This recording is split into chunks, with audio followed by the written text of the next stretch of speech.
What is up, nation, and everybody across all social media platforms? We are here live for Beyond the Box. Eric, he's already pouring the blue Kool-Aid. Man, you said you were gonna have a prop, and man, you definitely had a prop. You ain't got nothing to share though, man. What Oh, is going on? let's be clear. I come from the Lions 0-16 era, and we all know how the preseason went. So if anything, this is the setup to 17-0. So I'm just riding the train right here. Don't mind me. What's up, everybody? All right. Well, we are starting off on a very high note. We got the Kool-Aid flowing. We are ready to go here tonight for live on Beyond the Box. I do want to remind you, comments are live and we'll get as many on the screen as we can. So make sure that you're tossing them into that comment section wherever you're watching from, whether you're watching from Twitter, Facebook, YouTube, it doesn't matter. Just throw them in the comments and we will get them there. Now, Eric, we got a lot of stuff on tap tonight that we're going to talk about. Hopefully, we're going to hear from some fans as well. But we got Hard Knocks episode 1. Episode 2 comes out tomorrow night. Yes. Then we also have a preseason game that took place last Friday that we're going to be looking at and some thoughts that we have on those. And then we've got a little bit of a debatable topic, something that we are going to debate, and we definitely need to hear from people on this one. Yes. But something for them to think about as the show goes on. Can you root for more than one team when it comes to sports? Can you root for more than one team? And I have a feeling it's going to get hot. So let's do it. Let's not delay any longer. Let's talk about Hard Knocks episode 1. Okay, a lot happened in that episode. It was over faster than I wanted it to be over. Agreed. And I looked down at my watch and I was like, what is going on? It's already over. There's no way this can already be over. What stuck with you the most from that first episode? I think what we talked about last time was we're obviously really excited for the coaching staff. And for me, we see the rah-rah stuff with Dan Campbell. We see the entertaining stuff with Dan Campbell. My favorite part of the whole episode was when Kelvin Shepard, the linebackers coach, was on. He was talking to him about what it means to represent the coaching staff in his image. He said he was close to cutting his hair. He's got dreadlocks, long hair, and like he said he was contemplating cutting his hair to fit the right image. Dan Campbell said, no, I want you to fit the image because I want you on the job. That stuck with me more than anything else on that episode because, again, we know the rah-rah persona he has, but him being able to step up for his guys and let them live their truth and not compromise who they are as people as well as football players and coaches, that stuck with me. I absolutely loved that part so much. That was huge. And that was such an underrated moment. Yes. Like, to be honest with you, in the sense that I remembered that it happened, but I had forgotten until you just brought it up how big of a moment that was. Like, that was very, very significant. We had seen the clip of Jamal Williams and his speech. Yeah. But that speech stuck with me, man. Like, and it has stuck with me over the course of this week. Just the passion that he talked with, and it wasn't the most eloquent, but it was to the point, and he got across with. And I just love it. Made me love that man. Even I love Jamal Williams as it is, right? Him being the thunder to DeAndre Swift's lightning is something that I'm very much looking forward to this year. Yep. But to see him be that type of emotional leader, like I'm pretty sure I tweeted out like Jamal Williams for captain 2022, right? Like as if he's running a presidential campaign, because if there's somebody that I want leading that team, if there's somebody that I want out in the forefront ready to go to battle with, is Jamal Williams. Yep. Because he might not, I don't know what his future plans are with the team. He may or may not have a long-term deal. I think this is his first or second of a 2-year deal. But these are the kind of player that you need on your foxhole when you're a young rebuilding team. Like we got the extended version of that video too. Before, what we seen on Twitter and social media was just the shortened up clip. We saw the whole thing and how emotional it really was. And that jarred a lot of feelings for sure. That was an awesome moment. He would be a great captain for this lineup without question.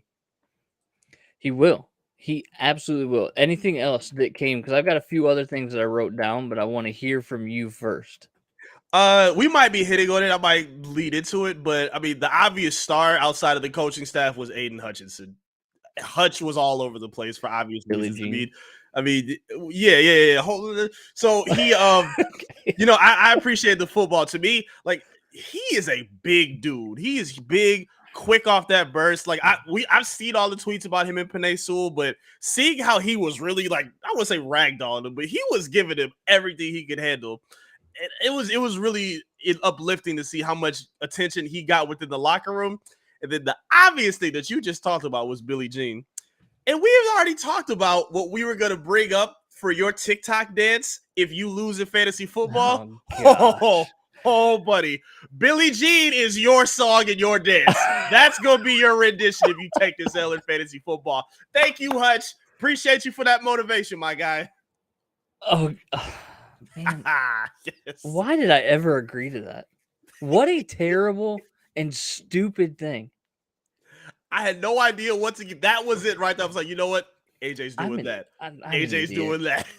All right, I'll bust out the Billie Jean. But Yes. then to tie it in, yeah, we'll figure it out. I mean, whatever. I'm not going to lose, so it doesn't matter. Like, you're talking to the savant here when it comes to fantasy football. So don't even mess with you can have those thoughts, you can have those like hopes and dreams, but I promise you I'm a dream snatcher.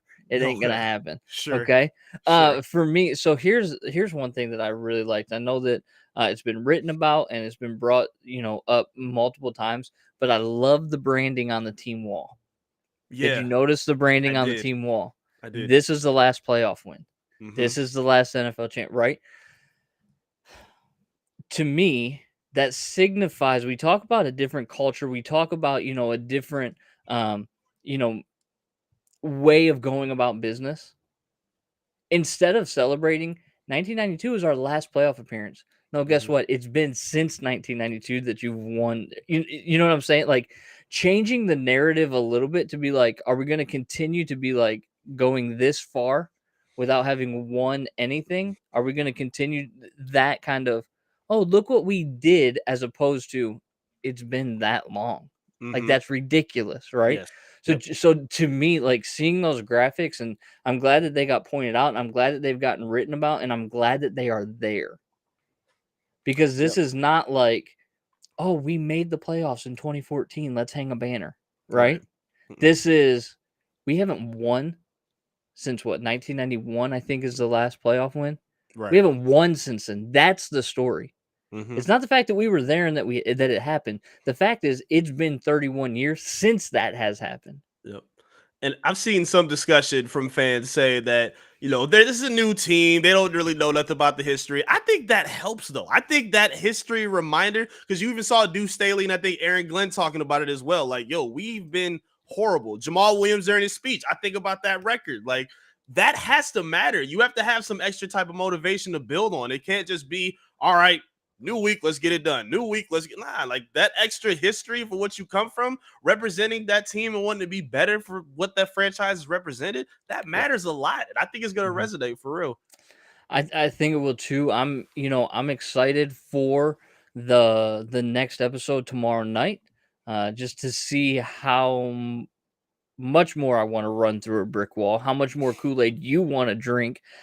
Personally, I don't think your glass is big enough. I feel like you should just be chugging the whole thing at this point. I want to take shots, but I'm gonna be professional. It's a family show. Family show. Yeah, I get you. But drinking the blue Kool-Aid, that's right. And at this point, and it's so funny to me. You can go from the high on Tuesday night of Hard Knocks to then, SOL Friday night. Right? Yep. I'm not saying SOL, but I'm just saying that is the general rhetoric, right? It is, oh man, ain't nothing changed because they dropped the first preseason game. So they did drop the first preseason game, and let's go ahead and talk about that preseason game. But before we do that, I do want to remind everybody, throw your thoughts in the chat for us. What did you like about the first episode of Hard Knocks? What did you see in that first football game Friday night preseason that you want to discuss? Because Eric and I would love to talk about that with you. And I do want to remind you, wherever you're at on social media, whether it's Twitter, whether it's Instagram, Facebook, YouTube, Detroit Sports Nation is there, and we're covering everything. So follow, subscribe, like, whatever the case may be. We have fans on every platform, and you will get the most up-to-date Detroit Sports Nation news there is, because we cover everything. So make sure you're following us there. Hit those subscribe buttons, click those bells for notifications, all of those different types of things, because we want to be in your notifications so that we're in front of you every day, giving you the best content in the Detroit sports area. So, Eric, Friday night, the Lions come out. First drive looks really good. The first offense only plays one drive. Essentially, they're going to play a quarter, but both drives took the entire quarter, essentially. Yep. They only get one drive. They look pretty good. But by the end of the game, it is 27-23. The Lions end up losing. I'm going to put that in air quotes, very, very blatantly in air quotes. They end up losing that first preseason game. Does that matter? No. Okay. No. Thank you. No, it does not. Okay. Everybody, I thought we were gonna have to go to blows here for a minute, but I'm glad that we're on the same page. Yeah, I went golfing with my dad and a lot of his friends, and they were saying the same thing over the weekend. Oh, it's just same thing again. Like, guys, come on. Like, we're gonna get in our feelings about David Blau fumbling in the fourth quarter. Y'all don't know who David Blau is, so stop. Let's relax. It's not a big deal at all, because we saw a lot of good things. Like, they didn't get their behinds kicked the whole game. We saw a lot of good things from the offense. The O-line looks fantastic. Look good. In a continuity standpoint. Like, they look very impressive. It looks like they could have a pretty, again, it's early, but based on what we saw, I think that run game can really do something behind that line. We saw Jared Goff. It was reported that he had to, push himself in and say, no, I want to play this opener. Like, I want to play with my team. Absolutely. So that was very enlightening to see. And there were a lot of standouts. I liked a lot of the things that we saw. Tom Kennedy was a standout performer. He had a lot of good, big catches. Looked like a pretty good possession player in the receiver position. Funches had a really nice game. Like, Funches made some nice plays, showed his athleticism with the hurdle. It was a lot of good things to take away. And we just talked about Hutchinson in Hard Knocks. He was a star with his drive that he played in the opening series too. So there's a lot of good things to take away outside the score, guys. Let's focus on what's important for preseason. And again, like you said right off the rip, right? You remember what happened when we went undefeated in the preseason? Yes. We ended up going 0-16, right? Yes. So preseason wins and losses are about as relevant as Detroit Tigers wins and losses at this point. Okay? Let's be very clear about this. Like, winning right now in these next 3 weeks does not matter for the Lions. What matters is that you get to week 1 against the Philadelphia Eagles and you get there healthy and intact. Yes. That is what matters. Yes. Don't disparage the play calling, because you're not going to do anything crazy in preseason. No. You're going to run a script. You're going to work that script, and down and distance to a certain extent is not going to matter that much on that script. You have a game plan. You're going to stick to that game plan, and it is going to be as bland as possible, because you don't want to give everything away. There should be no revelations to teams. They should not be watching your preseason film. Like, let's be very, very, very clear about this. And it does not matter in any sense of the word if they would have lost 57-3. That doesn't matter, because it's the preseason. To get all up, panties in a bunch about this doggone score in the preseason, it does not matter. And I understand. I get it. People going, oh, well, we got to kick that losing culture aside. We got to get it out of the bill. I get it. I get it. But I can promise you there's not a single person in that locker room that's like, oh, we lost. Here we go again. Here's one thing that I took away. I watched that specifically watched really hard that first drive with Aiden Hutchinson. 3 different positions for Aiden Hutchinson along the defensive line in that drive. Yes. He played strong side end, he played weak side end, and he played a 3 technique. Yep. Now, some things that I noticed about Aiden Hutchinson is he was a bit over eager in his first NFL performance. Of course. Crashing down a little bit too hard, losing contain on Mariota a little bit. Yep. So, like, but that's going to happen, right? Natural growing pains. That's why we talked about, what do you put a sack number at? And I said, what?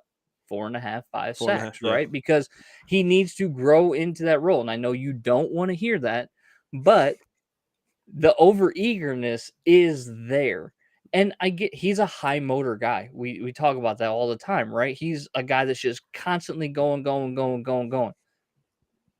to the point where he even brought Billie Jean into the tackle for loss, where he did Love the it. little, ode to Michael Jackson foot kick thing that I'll probably pull a hammy when you make me do it if I lose fantasy football. But Yes. but him moving around the defensive line brings a very different dynamic to that defense. Huge Dynamic. Yes, because that's what you see from the greats. You see Aaron Donald being able to play any technique. You see JJ Watt being able to spread around anywhere. And again, I don't mind the overzealousness as he's in the backfield. That's what you want to see. That was what I was impressed with. He made a Pro Bowl tackle with the left tackle. He hit him with the swim move to bring that run support. It was a huge play, probably the best of the whole game. And it was just very enlightening to see. Like, I'm not gonna kill him too much for his eagerness in his first bit of action. That's okay for him. Some things I was discouraged about. I'm terrified of this linebacking core. Oh, I have that reminder. Terrified of this. Cannot fill a gap to save their life. Derek Barnes, what were you looking at? Barnes is sitting here swiping you. He got an easy handoff. He takes the inside lane and lets his guy bounce outside when you're supposed to force him in the middle into the rest of the defense. Yep. Jared Davis had a lot of bad reads. Like, I'm not going to get on Rodriguez and like the other young guys, but those two, like, guys, come on. We need to see more from you at this point. I mean, I'm horrified of them. It was brutal. Especially when that first drive that the Falcons had took all of 9-10 minutes. Yep. Because you couldn't get off the field on third down. And what was the bugaboo for the Lions last year? Can't get off the field on third down. Now, some of those things are translatable, right? Like, if you're not concerned about the score, I get it, but we can look at this minutia of not being able to get off the field on third down and be like, uh-oh, that's a problem, because that is a problem. I do want to get to a comment from Maximilian here, who brings up the backup quarterback situation. And he said that he thought the Hard Knocks was hype. 100%. We agree with you on that. He said the game was good until Blah fumbled. Max. Hoping they trade for Mason Rudolph. Max. Stop, bro. Mason Rudolph, the guy that the Lions tied against last season. Stop, Max. I love you, dude. You're great. Come on, dog. Hold on, though. In Maximilian's defense here, before you jump on a commenter's throat for a second, would the backup, and we are not going to sit here and talk about this backup quarterback situation because I've seen enough of it from Lions fans, but he could be an improvement over what they have. If that's the, I mean, it's not saying much. You hope that your backup quarterback never has to play. Exactly. But if in the horrible chance that he does,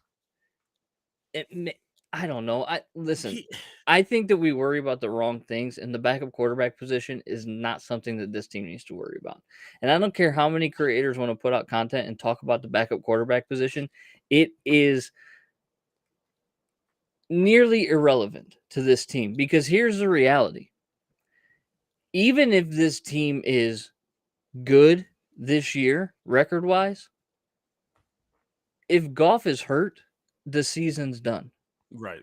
And in reality, I'm going to get killed for this, but you don't really want them to be good this year. They're still about a year away from building. Okay. So losing again, and I want to win. I want to win. I want to be very clear about that. I like winning. I don't mind picking in the middle of the first round.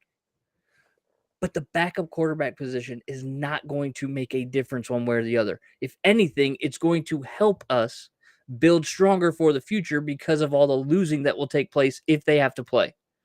And the Lions are set anyway. We already got the real TB12 and Tim Oh Boyle my at backup, god. so we're fine. Like we got Oh my our guy. We didn't got to worry about our backup. who gets a We're all set. highlight pass on Twitter and everybody's tweeting it out like, "Oh my gosh, Oh we got a yeah, I was backup." there. The Yeah, I was there. worst pass possibly thrown. Yeah, Not even a good throw. no, it wasn't. You got Squeezed it. cover 2 with the corner running underneath and you squeeze it into a window this big, 40 yards down the field. That's not a Yeah, good throw. That's no, it's not a not. good throw. No, that's just the The throws that only reason Staffords it's a and Pat good Mahomes throw get is away with. because it Right. was completed.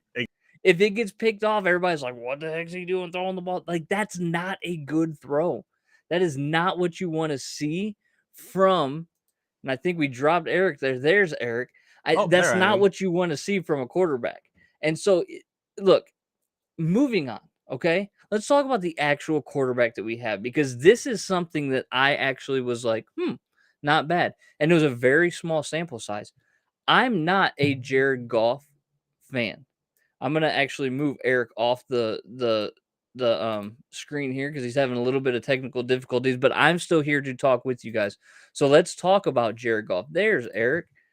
Eric, we back? We good? I think so. I don't know what's Okay, going we'll on. But keep I checking. think I'm It's all okay. good, man. We can just be flexible and run with it. But here's what I wanted to say: a very small sample size with Jared Goff. Mm-hmm.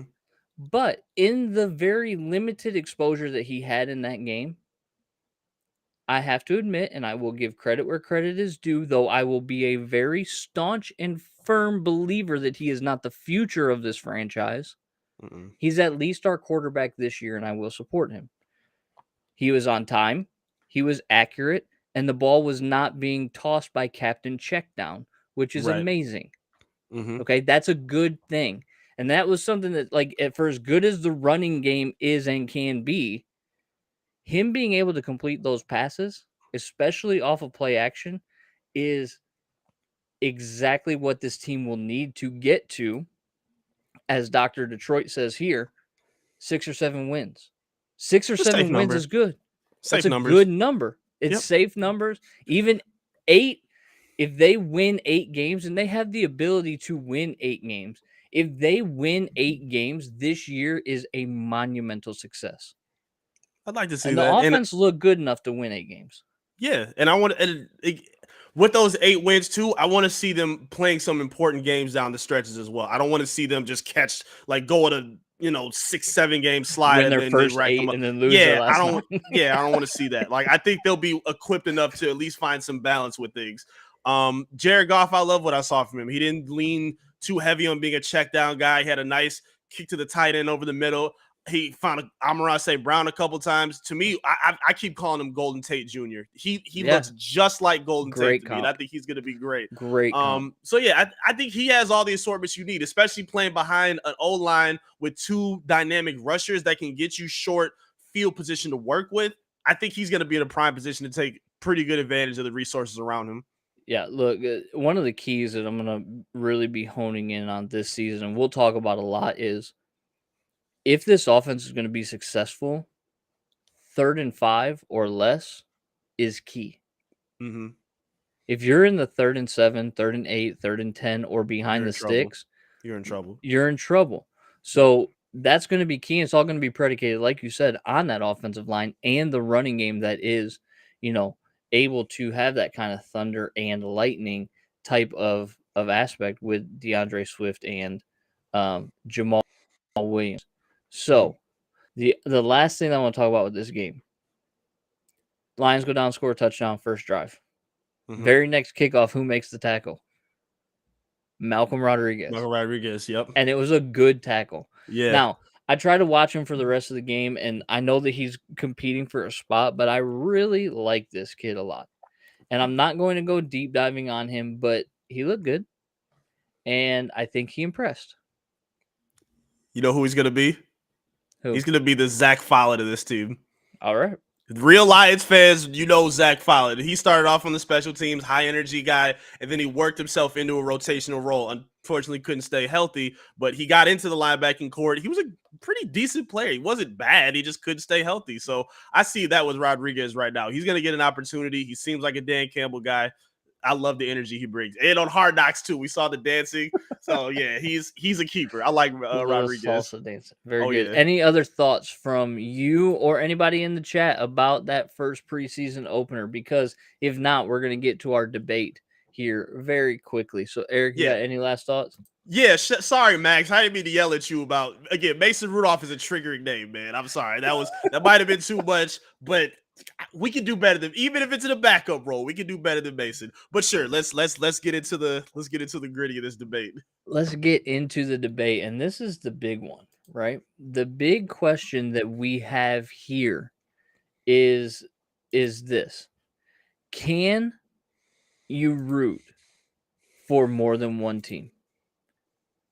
Can you root for more than one team? And the question here is, well, Eric, I'm going to let you go with it because you're the one that brought this to me, and I don't want to misrepresent in any way.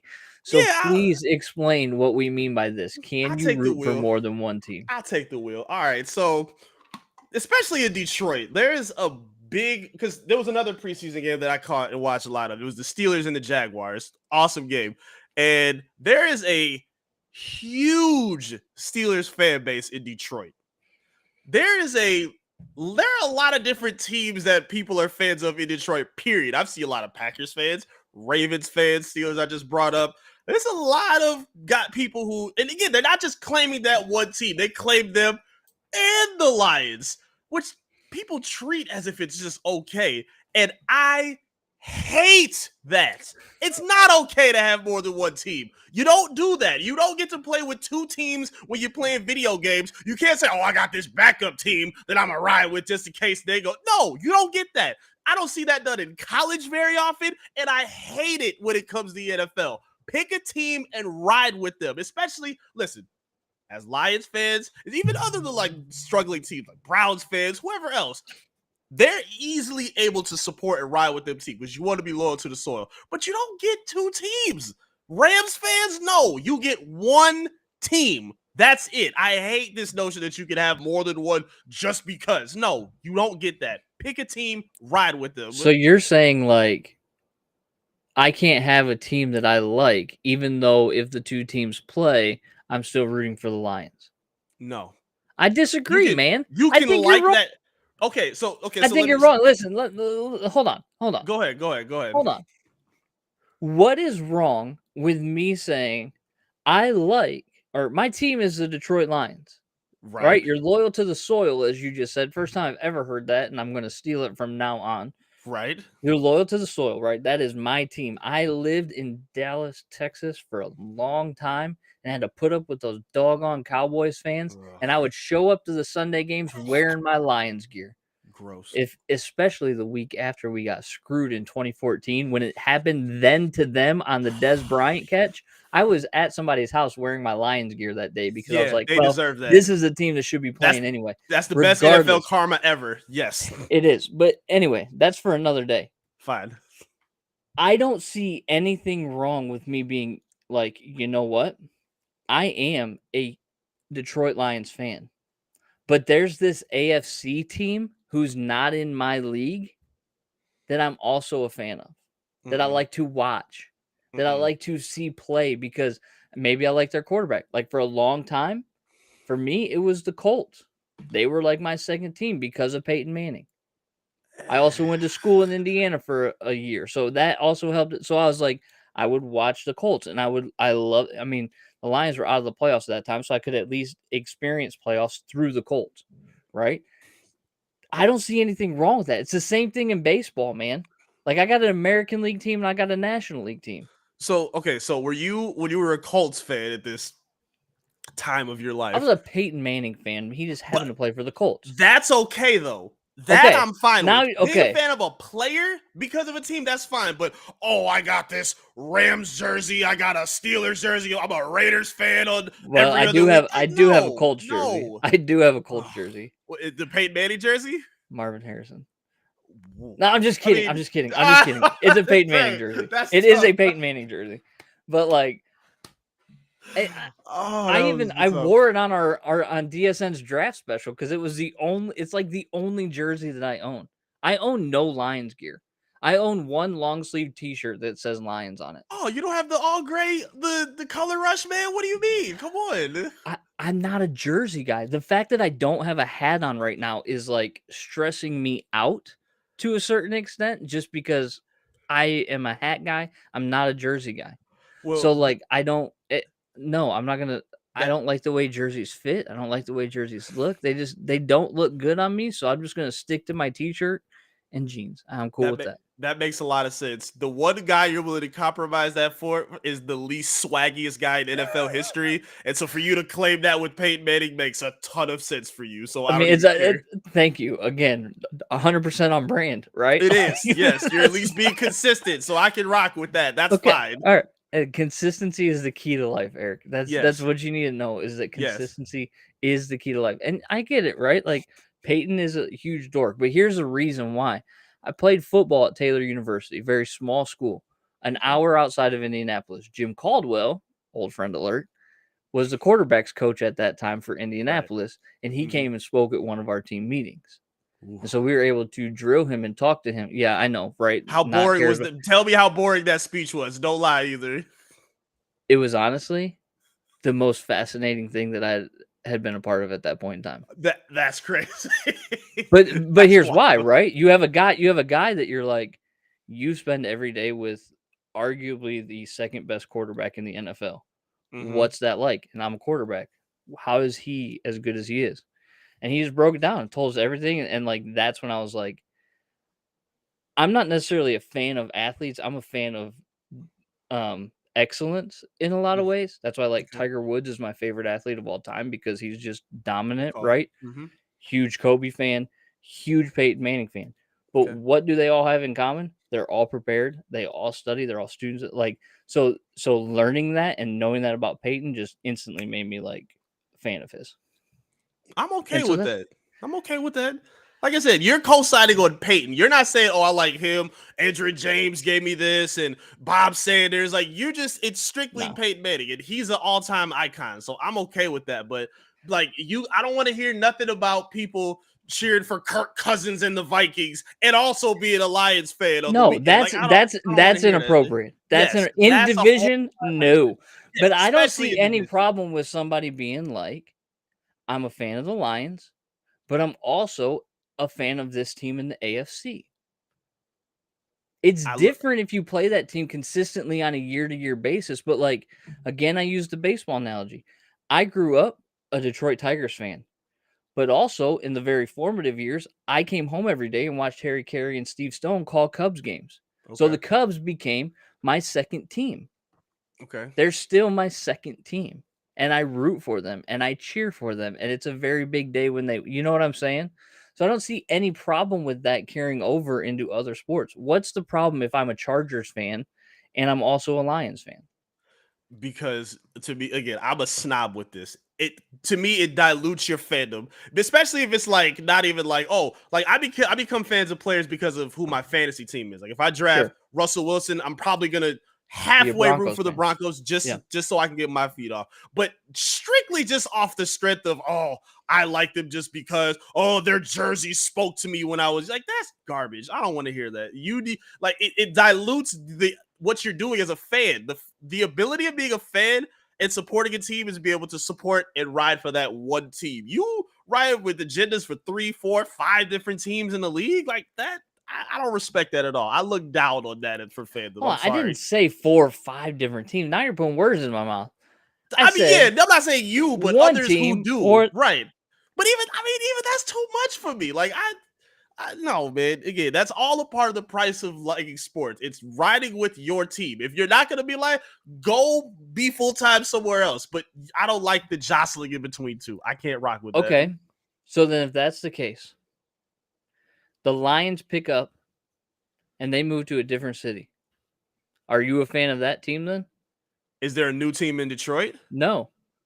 Then I'm gonna go with the Lions. Where they at? You're gonna stick with that franchise regardless of where they go. I have to. I did it with the Detroit Shock when they moved. And I didn't roll it off with them. You gotta Okay. be. Yes. I'm loyal. Can fans switch loyalties?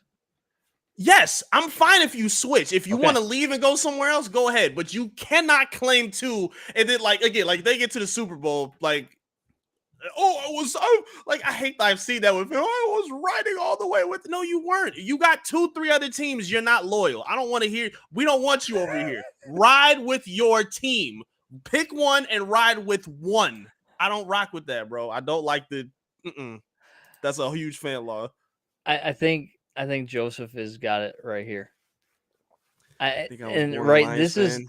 is Yeah, but I think it's that like that, is Joe. yeah. That's the way that it works, right? You're kind of born loyal.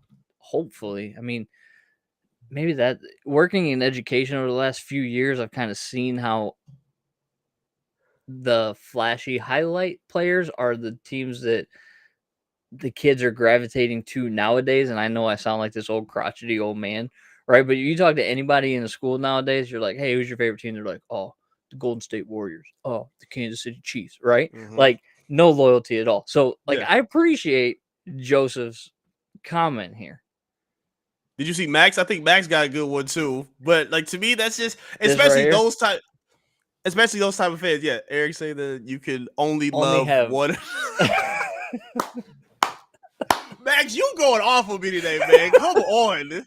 I love it. I love it. We're going to print Eric versus Maximilian t-shirts. This is going to be like the rivalry. Yeah, Max, of the century. we got But it's all your fault. It's actually all your fault because you went right straight for the jugular with Maximilian on his first comment today. You're like, come on. We've got Mason Rudolph backing to start our show. I can't Max, let that ride. Back, man. I love you, Max, but come on, man. I can't do that.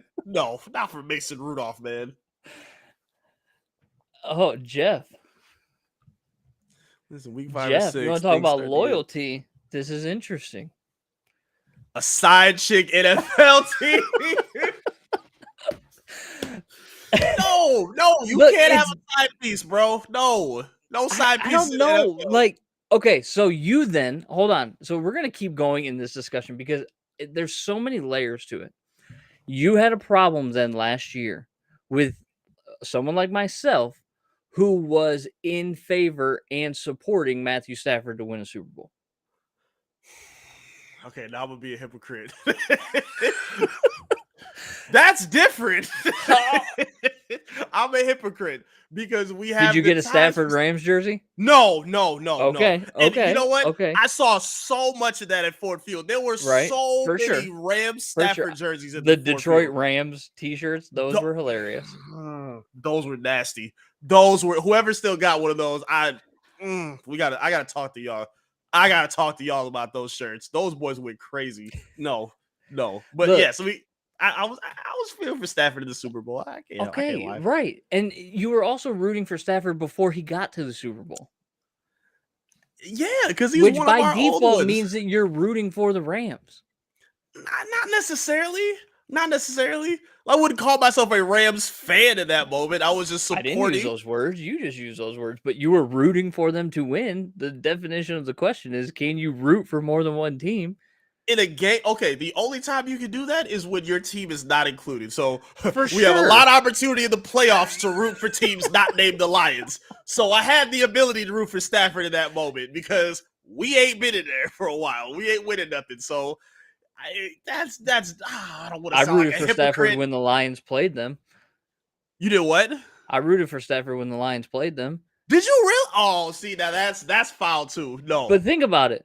If we're talking about loyalty, I want my team to be good for a long time. We needed to lose as many games as possible. For the draft pick's sake. Fine. That's fine. Okay. Like, I can live with that. There's some method to the madness, right? Like, I feel like when we talk about rooting for our guy, like, if anybody deserved a Super Bowl after what they had been through, it was Matthew Stafford. Of course. The same thing is true, again, going back to baseball, when Justin Verlander went to the Astros. I was an Astros fan for the rest of that season because I wanted to see them win a World Series. That's cool. There's nothing. I don't see anything. Yes, this has to go on the screen. Joseph, we're best friends. Oh, 100%. Yeah, this is the only correct answer, right? Like, if you're going to have a second team, that second team is anybody who's playing Dallas. You won't hear me argue with that at all, because there Never. was never be a moment you'll see me rooting for the Dallas America's Cowboys. team who's force Ever. fed to us every Sunday in the primetime Garbage. spot. That drives me nuts. Anyway, but Never fails. I don't know. I just, Eric, I get the loyalty thing. I tend to be a very loyal guy, but I don't necessarily see a problem with somebody being like, yeah, you know what? I also root for the Chargers because they don't ever play the Lions. I can't. But see, you were doing it on the logic standpoint. Like, okay, I'm rooting for Stafford to beat the Lions. Wait, no, did you say Stafford to beat the Lions? Okay, like I said I was rooting for Stafford when he played the Lions, which okay, then ultimately means that I wanted him to be successful enough to beat them because I wanted them to have the highest draft pick possible last year. But you're also speaking of the emotional attachment of former Detroit athletes going to different places to flourish. It just happened to be like a perfect marriage in that moment. Right. They're both on contending teams. They went there and won quickly. Like, it just makes sense. So I'm not mad at that. But if you're just, oh, the Raiders are my team just because of those jerseys, like, no. I'm looking down on that. That's not real. I can't rock with that. I guess I can support that, but I also would give leeway to somebody that says, I have my NFC team and that'll never change. It's the Detroit Lions. But there's this AFC team out here, the Patriots, the Dolphins, the Chargers, the Chiefs, whoever it may be. I got no problem with the second, supporting. They don't even play in the same time slot most of the time. So it's not like you can't fill your Sunday with both of your teams. You could. I don't know. Listen, I want to see. I don't know. Max, tell me, Max. I mean, maybe he's a Steelers fan part-time too. Maybe he has a Mason Rudolph jersey in his closet that I don't know about. I don't know. Tell me. We're gonna. It's all love, Max. It's all we might have to run an octagon out here and be like, hey, Max, come so you and Eric can just throw down because apparently the comment section isn't good enough. Just keep taking shots at him. You called him a Steelers fan. Listen, you called him a Steelers fan. And he's talking about the Lions in the first person saying, this is who we've got. I got to take some time to get over that Mason Rudolph comment. I'm sorry. Maximilian is a Lions fan, not a Steelers fan. And I know I'm speaking for him. But I'm just telling you. Back off. We'll have to get that octagon. I'll chill. Okay. Yeah, see, look at that. What did he say? Okay, then I rock with you, Max. We on the same path now, man. We good. We good buddy, Max. But he's also critiquing you and saying that, if you have two kids, you can only love one of them. Yeah, I'm still hurt by that, too. We're going to have to send the octagon for that. Yeah. There you go. He's even telling us, hey, he's ready. He'll be home for the Washington game. Okay. Okay. I'll be around. We'll link up. We'll see what we can do, Max. No, we do not promote violence on this show. Just healthy disagreement and dialogue. That is what we Family show. Family show. Max, he's ready. Max, we love you and we appreciate you stopping by. I do want, we were talking about t-shirts, and I do want to remind everybody as well that there is a shop up on Detroit Sports Nation called gearupdetroit.shop that you can find some pretty swaggy shirts. Some of them are irrelevant because there's like a Fire Avila one, which is already gone. But you can get a grit shirt. You can get one that says we'll tread water until we bury you. I've got mine on the way.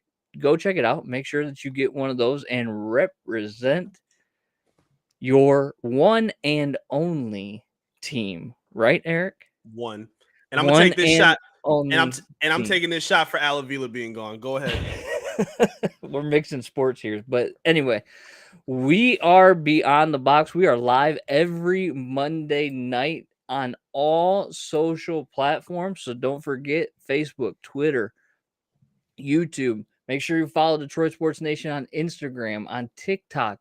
There's followings growing all over the place because if you want Detroit sports news, you want it from Detroit Sports Nation because we cover everything. So follow us, hit that like button, hit that subscribe button.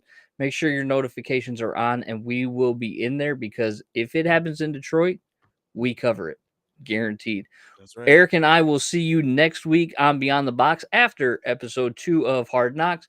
After the Lions' second preseason game, we will be back to talk about our one and only team, Eric. Okay? I'm not watching anybody else's preseason games. One and only team. The Detroit Lions. To the soil. That's right. This is Beyond the Box. I am AJ Riley. He is Eric Vincent, and we will see you next week.